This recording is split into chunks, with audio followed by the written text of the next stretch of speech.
అంటే నన్ను మంచోడనే అంది కదరా.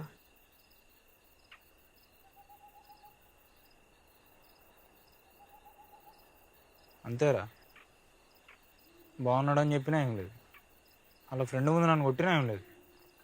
నిన్ను మంచోడు అనగానే అది మంచిది అయిపోయింది కదా. అట్లా ఇంకేం చెప్పకు. రేపటి నుంచి దాని వెనకాల పోవాలి, దాని ఇంటికాడికి పోవాలని చెప్పు, అప్పుడు చెప్తా. అరే సుబ్బు,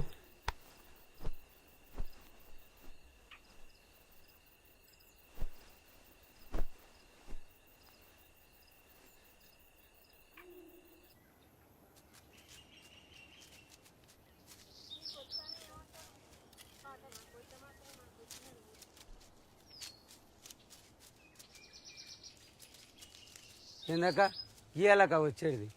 పొద్దుగాలనే బయలుదేరినే